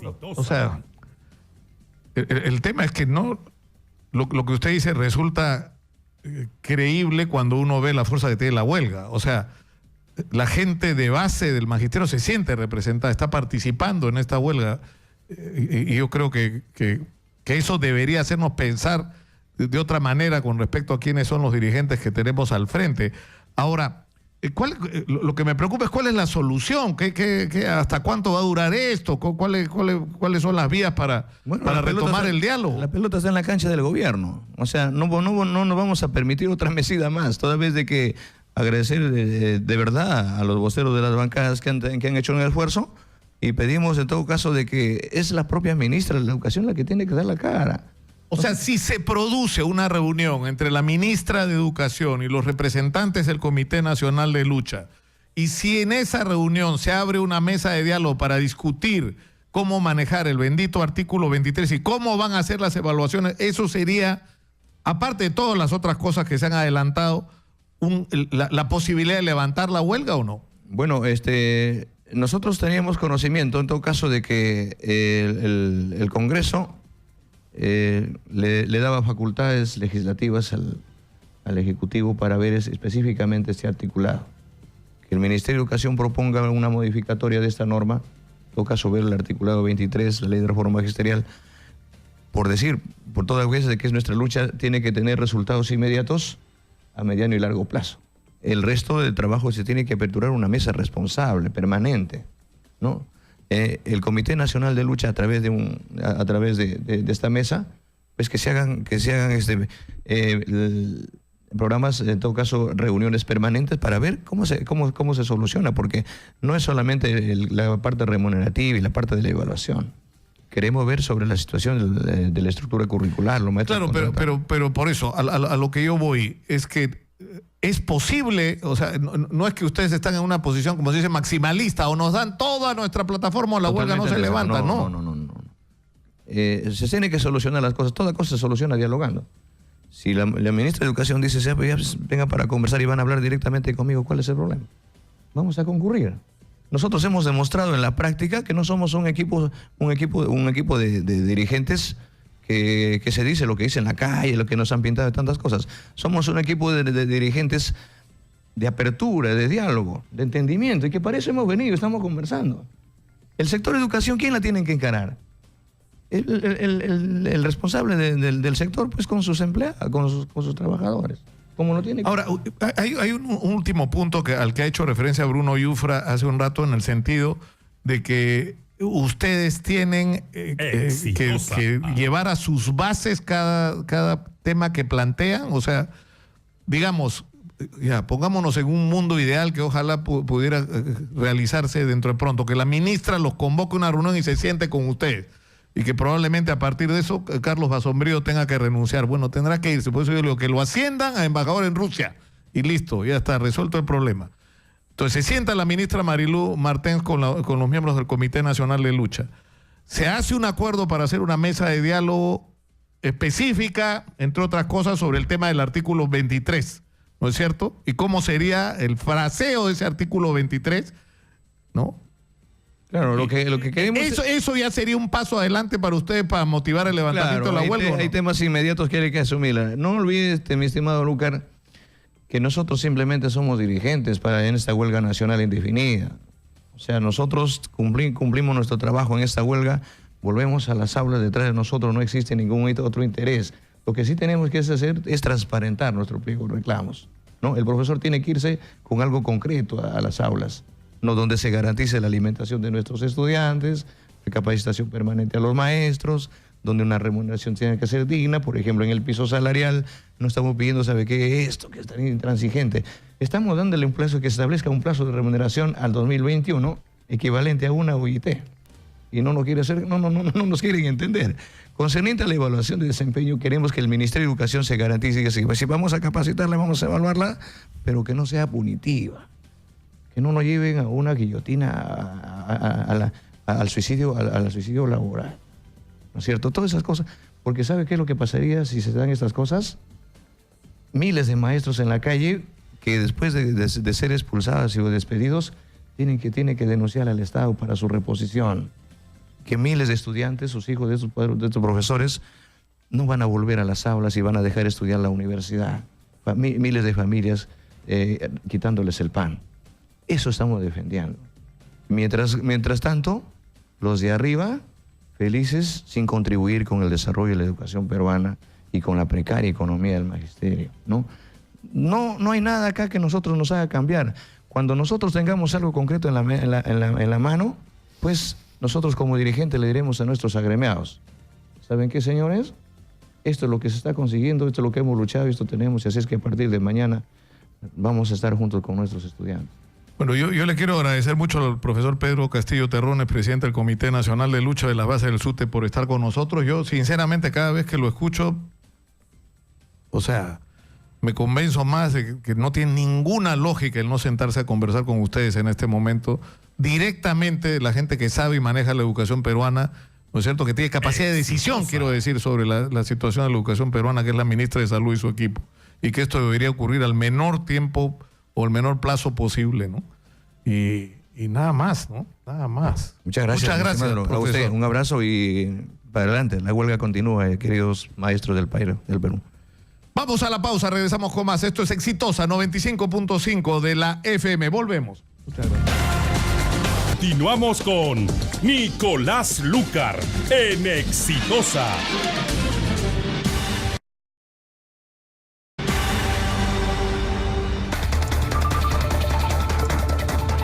¿Sabías que desde hace 50 años Paraíso está presente en todo el país? Un colchón diferente, 100% peruano, que cuenta con la más alta tecnología y los más altos estándares de calidad y que te dan una garantía real que te asegura un descanso reparador para una vida saludable. Paraíso, 50 años soñando contigo. Y después de este mensaje de nuestro auspiciador, vamos con Judy Rodríguez, que nos tiene la temperatura en las redes sociales. Judy, cuéntanos. ¿Qué Nicolás, dice la gente en las redes? Temperatura en la que se vive en Exitosa. Ya casi no salgo por vivir esa en caliente, en Exitosa se llama. A ver, te cuento, Nicolás. ¿Estás a favor de la evaluación docente con posibilidad de despido? Es nuestra pregunta en las redes sociales. A ver, ¿qué nos dice Lirenza Ramírez? En favor, dice el sector privado, si desapruebas la evaluación, te despiden de inmediato. Ellos tienen hasta 3 oportunidades para aprobar. Menciona en referencia a la evaluación de los docentes. Judith dice, pero los sueldos son buenos, no una miseria, como en el sector público. Responde a lo que nos dice Lirenza. Hay toda una discusión en las redes sociales también, ¿ah? Por otro lado, Artur Arbasi dice, ante lo que nos mencionan nuestras seguidoras, dice, qué mal informada está. ¿De qué te sirve un gran sueldo si mañana te van a despedir? ¿Para qué estudiaste? Los políticos ganan un sueldo de por vida, menciona. Vamos a ver, ya nos salimos de esta discusión de nuestros seguidores. ¿Y qué nos dice Julio Guaroto? Dice, capacitación luego de evaluación, y si no rinden, pues se les tiene que separar. No hay estabilidad laboral absoluta para nadie, peor si es pues no calificado, ¿no? Vamos a ver qué opina Michelle. Nos dice, lo que hay que evaluar es la doble moral del pseudo periodista. Dice que estamos aquí en Exitosa, que trata de desacreditar todo lo que hace el gobierno. Por otro lado, Hugo Rodrigo, bueno, si trataríamos eso, Bruno Yufra no hubiera estado acá, ¿no? Hugo Rodrigo dice, evaluación punitiva, obvio, es nefasta. Dice, la evaluación formativa es beneficiosa para el docente y el proceso. Por otro lado, vamos a ver qué nos dice Karina. Claro que deben ser evaluados, y si no son evaluados no les interesará capacitarse. Son algunas de las discusiones en nuestros seguidores, que también se ha formado todo un debate. Ahora, uno se sorprende cuando escucha, Judy, al profesor Pedro Castillo, cuando en realidad entiendes que la discusión, porque aparentemente la disyuntiva es, el Ministerio de Educación quiere la evaluación y los dirigentes de los maestros no quieren la evaluación. No es verdad. La discusión es, hay evaluación de incorporación a la carrera magisterial, hay evaluación para ANESO y hay una evaluación permanente que se tiene que hacer a los maestros, que además está en la ley y que no se hace. ¿Qué dicen los dirigentes de los maestros? Hay que cambiar ese artículo 23, derogar el que existe y cambiarlo por otro que sea discutido con los propios maestros, que acepte que la evaluación ocurra, pero que establezca en qué condiciones se va a hacer, qué características va a tener, qué garantías de que los maestros van a tener acceso a una preparación para esa evaluación, qué factores se van a tener en cuenta para la evaluación. Es decir, es diferente la discusión. Eso ya es otra discusión. Ya no es una discusión de evaluación sí o no, sino cómo sería y qué características tendría esta evaluación. Es que no han tenido la oportunidad de decirlo en un medio de comunicación para explicarlo, y además ese pedido lo hacen por la experiencia que han tenido en otros procesos de evaluación. Eso les ha dejado un mal sabor de boca y es por eso que lo piden. Yo estoy de acuerdo con la evaluación, pero sí considero que deberían sentarse a dialogar y explicarse de qué forma va a ser esta, para que se sientan más cómodos, seguros y confiados en el gobierno que hoy nos representa. Sí, yo creo que, te juro, Judy, yo he escuchado ahora por enésima vez al profesor Pedro Castillo y no entiendo por qué la ministra no se quiere sentar a conversar con él. Me parece gente absolutamente razonable con la que se puede hablar, ¿no? Efectivamente, Nicolás. Pero en fin, que se vaya de vacaciones, ¿no? Que se vaya de vacaciones Carlos Sombrío para arreglar esto una vez por todas, Dios mío. Qué enredo que han armado. Se parece tanto a lo de ¿se acuerdan lo del Escuadrón de la Muerte, que había como 100 policías metidos?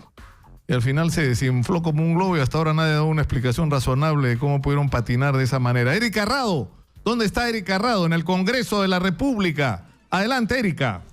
Gracias. Buenas tardes. Información en vivo desde el Congreso de la República. Nos acompaña el parlamentario César Villanueva de Alianza para el Progreso. Está dando declaraciones a la prensa. Vamos a escuchar. Lo que va a suceder es que cada que haya un problema en el país hace huelga y lo manejamos a punta de huelgas, ¿no? Yo creo que hay que tratar de ordenar mejor toda la forma de gobernanza en este país. Eso no exime las responsabilidades que tiene el Ejecutivo, la responsabilidad que puede tener el mismo Congreso. Cada uno tenemos que cumplir un papel, ¿no?, que ayude a tener un país más gobernable. Congresista, estamos en vivo para Radio Exitosa, si me permite. ¿Qué le ha parecido la actitud del congresista Kenji Fujimori de salir a decir que él también puede ser un mediador? La labor que ustedes han cumplido ayer y que lamentablemente no tuvo frutos entre el Ministerio de Educación y los docentes. Bueno, Es una decisión propia del congresista, respetable. Nosotros hemos hecho ya ese trabajo, no hemos tenido éxito. Yo creo que su voluntad es buena, pero el escenario ha cambiado, ¿no? La ministra ha hecho también los esfuerzos para el diálogo. Los profesores han dicho cortan este acuerdo de intermediación que se estaba haciendo. Piden diálogo directo, pero ya no sé con quién van a dialogar, porque han dialogado con la ministra en su momento. Bien, congresista, muchas gracias por conversar con Radio Exitosa. Declaraciones del parlamentario César Villanueva de Alianza para el Progreso. Informó Erika Rado, Exitosa Noticias. Muchas gracias, Erika. Y vamos a seguir midiendo a lo largo del día reacciones sobre qué es lo que va a ocurrir con este tema de la huelga magisterial que está afectando la vida sobre todo de los niños, ¿no? Cada día que pasa de huelga es un día perdido. Yo creo que todos los esfuerzos que se puedan hacer para resolver, para encontrar vías de solución, hay que hacerlo, ¿no? Hay que hacer todo el esfuerzo desde todos los sectores, ¿no? Para restablecer una comunicación y un entendimiento que yo creo que es absolutamente posible a estas alturas, y sobre todo cuando uno escucha no lo que dicen los dirigentes, sino escucharlos a ellos directamente. Ahora, por ejemplo, hemos escuchado al profesor Pedro Castillo y resulta que no están en contra de la evaluación, que la discusión es cómo se plantea esa evaluación y qué características debería tener. Entonces eso es otro tema, eso es algo sobre lo que se puede hablar, ¿no? Porque evidentemente sería otra la discusión si estuviéramos hablando de maestros o dirigentes que se oponen a que sea algún tipo de evaluación de los maestros. Pero en fin, está con nosotros el señor Domingo Ríos, él es alcalde provincial de Purús, esto es en Ucayali, en la frontera con el Brasil, y ha venido hasta la ciudad de Lima para, en primer lugar, comunicarnos sobre la situación complicada que están viviendo en Purús, ¿no es cierto? Yo quisiera que nos cuente. Bienvenido, señor alcalde. Gracias, amigo Nicolás, realmente por el espacio. Esta es la tercera vez en Exitosa, en 2 años de gestión que tengo, y tratando de que el Estado atienda a esta parte del país. Es una zona aislada, incomunicada. El cáncer que padece se resume en una sola palabra: aislamiento. Un aislamiento que hace que el costo de vida sea exponencialmente diferente al resto de la región y del país. Solo con decirte que el kilo de flete a cada producto hay que agregarle 5 soles. ¿Se imagina usted el costo de vida que es en esta provincia? Porque el único medio es el avión, y un avión esporádico 2 veces al mes. Una avioneta 2 veces al mes hay una avioneta que entra y va. ¿Hasta dónde va la avioneta? Desde Pucallpa hasta Puerto Esperanza. Eso hasta el Puerto Esperanza, ¿no es cierto? Y una avioneta pequeña que tiene subsidiado el Estado 8 pasajeros. ¿Cree usted que puede una provincia desarrollarse con 8 pasajeros y una avioneta y con 2 vuelos de acción cívica de 45 pasajeros que solo lleva 20 kilos de equipaje? O sea, no puede llevar más. Y no hay otro medio. Estamos pidiendo al gobierno que se incremente los vuelos para transporte de carga. Hoy en este momento estamos a puertas de quedar a oscuras, porque solo tenemos 3 horas de fluido eléctrico, uno por el recorte presupuestal que ha sido el gobierno local, que es quien da energía al pueblo. Al 96% nos recortaron, con un presupuesto de 35.000 soles que sale sobre canon, y yo necesito mínimo 70.000 para dar 4 horas de luz al pueblo. No es competencia municipal, pero no queda otra. Nosotros asumimos un rol del Estado, porque también somos Estado. Entonces, agregarle 17.5 por cada galón de transporte en flete, ya se imagina usted, viene a salir 4.70 kilowatt-hora, esas 4 horas de luz. O sea, ¿cómo puedes generar desarrollo? Súper carísimo, extremadamente carísimo. Entonces, no tienes otro medio de acceso, no tienes otra vía. Entonces, ¿qué haces? Condenado a la pobreza. Purús es la provincia con la tasa más alta de desnutrición crónica y anemia. Están en las estadísticas, están en el INEI, están en salud, están en todos los sectores. Se imagina, si así está el tema, ¿cómo está el servicio educativo? Estamos hablando de una provincia territorialmente extensa, pluriculturalmente enorme, porque son 8 grupos técnicos más los hispanohablantes, serían 9 idiomas que encierra.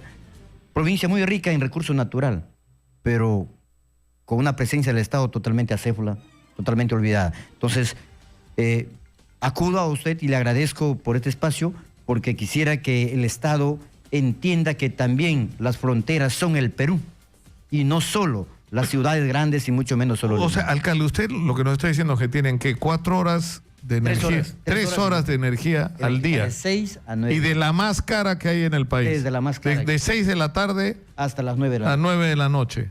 Pues, ¿qué desarrollo Y puede eso, generar? y esas 3 horas incluso están en riesgo por los lo que recortes. hoy no tenemos el presupuesto. Si a este mes de septiembre he solicitado a la Comisión de Economía del Congreso, he solicitado diálogo con el Ministerio de Economía, he planteado incluso por escrito al Ministerio de Inclusión Social que se nos dé un trato diferenciado, porque no puedes tratarle a Tacna y a Tumbes como al Purús, porque Tacna y Tumbes tiene aeropuerto internacional, tiene el mar, tiene hermosísimas pistas que conectan al resto del país y al mundo, y Purús no. Solo tiene un medio que es el avión y con un alto costo y esporádicamente. Ahora, ¿y cuál es la situación de la salud pública en Purús? Pésimo, absolutamente pésimo.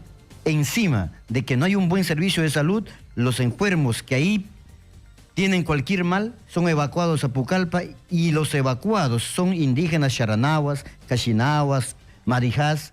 ¿Qué es lo que hacen? Presentan una solicitud con su hoja de referencia que le dé el médico al municipio pidiendo apoyo social porque es gente indigente, no tiene empleo, no tiene un 10 soles al día de ingreso económico. Entonces, ¿cómo va a sostener su salud? Estamos condenados. Están condenados a un genocidio por el sistema que nos tiene aislado, que nos tiene cerrado y es más, que no nos permite hacer una trocha porque se va a romper este cáncer que padece de incomunicación haciendo una vía de acceso. Y hoy los ambientalistas me dicen, no puede hacer esto, porque pobrecito, los animalitos que se van a morir, que se muere el cachinabo y el charanagua y que viva un mono. No estoy contra de la conservación, pero sí estoy contra del genocidio que se ha condenado a estas 8 idiomas, 8 culturas, fraccionadas en 47 comunidades en las orillas del río Purús, el 8º río más extenso del mundo, que nos lleva desgraciadamente al Atlántico y no nos trae al Perú. Ese es nuestro problema. Ahora, lo que ha ocurrido con muchos pueblos de frontera que ante el abandono por parte del Estado peruano terminan prácticamente integrados a quien le toca, a Colombia, a Brasil, ¿no? Como en este caso. Si tu madre no te atiende, tú buscas una madrastra o una tía que te atienda. En este caso, Purús está en lo mismo. El 40% de su población ya es brasilero. Va a llegar un momento que el Brasil no va a necesitar pedir consulta a nadie, porque ya son brasileros, desde la comunidad de Bola de Oro hasta Palestina, todo el mundo tiene DNI brasilero, vive en el Perú, pero es atendido por Brasil. Solo va a faltar una nueva demarcación territorial para que esta hermosa provincia, que tiene petróleo, que tiene gas, que tiene oro, termine siendo brasilero. Aunque ya Brasil nos quitó, Río Branco era Perú, todo el estado de Acre casi era Perú. Ya solo va a quedar solamente una nueva demarcación territorial. ¿Por qué? Por la desatención, porque el Perú no tiene política de fronteras. Tuvimos la visita de la presidenta del Congreso, expresidenta Luz Salgado, con una comisión que ha dado a conocer la precaria situación en que vive, porque yo, como alcalde, le llevé a visitar algunas comunidades, la comunidad de San Francisco. Ha visto in situ cómo viven los policías, que es algo vergonzoso. Si usted revisa los videos, están en todos los medios. Entonces, un policía que tiene 6.20 soles para su alimento diario, un perro tiene 8.50, un caballo 15.7. O sea, un perro y un caballo vale más que un policía en la provincia de Purús.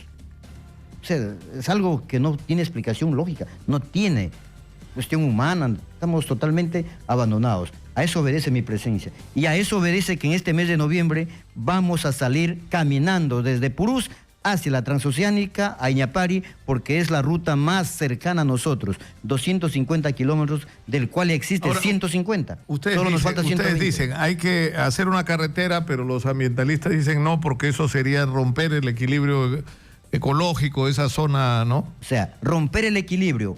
¿Y el ser humano no es parte del universo, no es parte de ese equilibrio? Que me demuestren ellos. Si el ser humano es un tema aislado, es un tema aparte. No, el ser humano es parte de la naturaleza.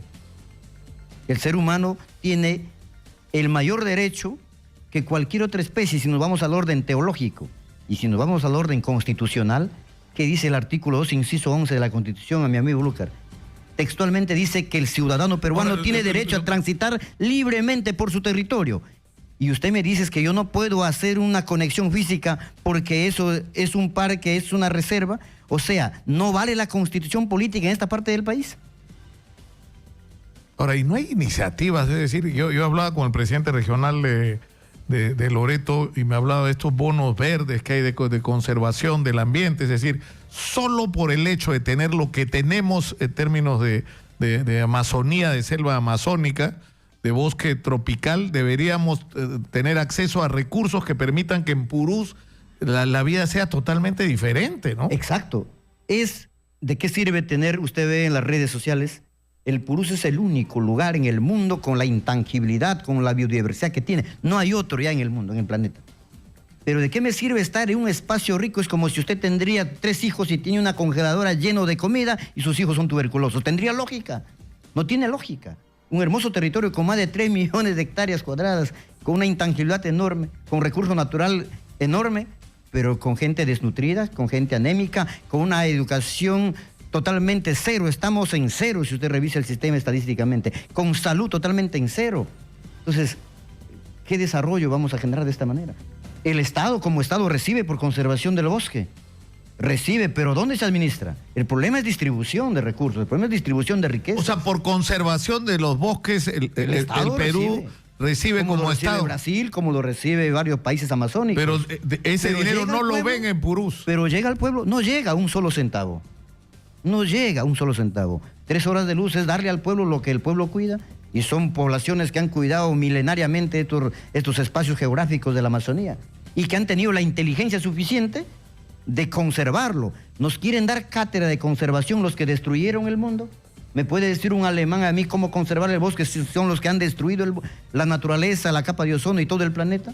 Más bien hay que pedirles cátedra a estos hermanos nativos peruanos que cuidan esta parte del país, cómo hicieron para llegar al siglo XXI conservando esta intangibilidad, esta naturaleza tan bella, que es la parte del país.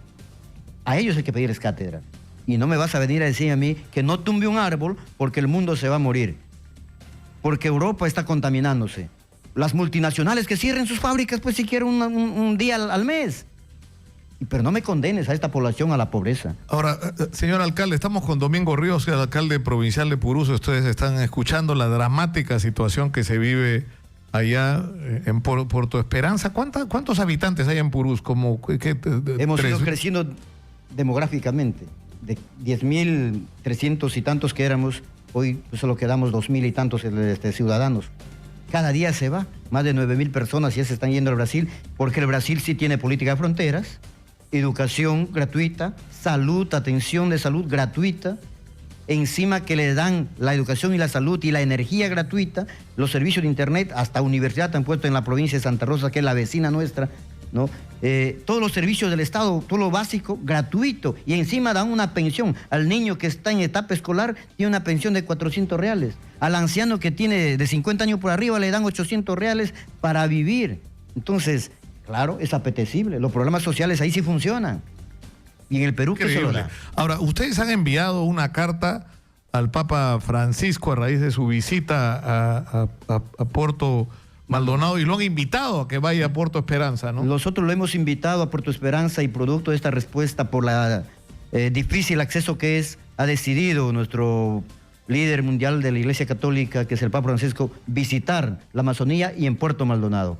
Nosotros vamos a salir a pie al encuentro del Papa y demostrarle al mundo y a los ecologistas y a los que gobiernan que sí hay una ruta posible que el Purús puede tener y debe ser construida para que salga de la postergación y su desarrollo. O sea, ustedes van a ir desde Puerto Esperanza caminando al encuentro con el Papa. Caminando al encuentro del Papa. Y voy a encabezarlo yo. ¿Qué situación? Ahora, ¿usted ha venido, señor alcalde, acá ahora para qué? ¿Para reunirse por...? He venido con porque cada vez que nos encontramos acá es porque usted viniendo a que lo reciban las autoridades, a que atiendan los... O sea, eso es increíble. He venido también. Por varias razones. Uno, le he pedido al gobernador Manuel Gavino Irrupay del Región Ucayali que nos saque una cita con la Comisión de Economía del Congreso, que nos saque una cita con el propio presidente, porque si a este mes, si a este 30 de agosto, día de nuestra Santa Rosa de Lima, no nos atiende el Estado, Purús quedará en oscuras. Y por más político y democrático que seamos, la población no va a soportar y no nos gustaría tener en la frontera un problema social como hubo en Baguas o como está teniendo el Magisterio Nacional, que con justa razón, cansado también de la desatención del sistema y del Estado, hoy está sucediendo lo que sucede. No quisiéramos que la paz social se rompa y que los hermanos indígenas del Purús tengan que levantarse en una acción de fuerza por no escuchar, porque hemos reiterado en diferentes momentos desde que asumí el 5 de agosto la alcaldía en la provincia. He venido a este canal, a quien agradezco bastante, hemos venido a los diferentes estamentos del Estado a decir, atiéndanos de forma excepcional. No me quieras medir al Purús como a Tacna o a Tumbes o como a Iquitos. Purús es totalmente diferente. Estamos aislados geográficamente. La caprichosa naturaleza nos ha condenado al único río que nos tenemos de nexo. Nos lleva al Atlántico, no nos lleva al Perú. No hay un río, no hay un camino. Y el único medio, que es el avión, ha sido monopolizado por mucho tiempo, que gracias a Dios hoy se está tratando de superar eso, pero que no es suficiente atender a una provincia con el único medio más caro del mundo, que es el avión. Bueno, ustedes lo han escuchado, ha sido Domingo Ríos, alcalde provincial de Purús, que ha estado con nosotros. Y yo creo que temas como este deberían estar en la lista de prioridades, ¿no?, de los problemas para resolver en el Perú, ¿no? La dramática situación que se está viviendo en lugares como Purús. Muchas gracias, señor alcalde, por estar con nosotros. A usted, amigo Nicolás, realmente lo de bueno que la comunicación no tiene fronteras. Así no tendrían fronteras los que administran el Estado, y que esperemos que la distribución de la riqueza llegue a la frontera y que ese hermoso parque nacional, que ha sido cuidado ancestralmente por los nativos, beneficie a los nativos y no a la burocracia de un sistema que nos oprime. Muchas gracias una vez más. Domingo Ríos, alcalde provincial de Purús, ha estado con nosotros. Yo solamente quiero terminar llamando la atención sobre esto. O sea, si queremos ayudar a resolver los problemas en relación a la huelga magisterial, tenemos que poner el título y la definición real de los temas que están en conflicto. En este momento no hay una disputa entre el ministerio que quiere evaluación y maestros que no quieren evaluación. Esa no es la discusión, esa no es la disyuntiva. Ustedes han escuchado al presidente del Comité Nacional de Lucha, señor Pedro Castillo Terrones, diciendo que ellos sí están de acuerdo con la evaluación. La discusión es cómo se hacen esas evaluaciones, qué características debe tener, ¿no? ¿Qué formas debe tener esta evaluación? ¿Qué componentes van a integrarse a esa evaluación? Y en ese contexto la discusión, o sea, no debería ser tan complicada. En una mesa sentarse y ponerse de acuerdo, porque hay que meterse en la cabeza una cosa. Es imposible hacer una reforma y sobre todo una revolución en la educación peruana como la que se pretende hacer si en ellas no están involucrados de una manera directa los maestros del Perú. Y es eso lo que está en discusión finalmente. Y nada más, yo me voy hasta mañana. Lo dejo con el señor Manuel Rosas. Muy buenas tardes.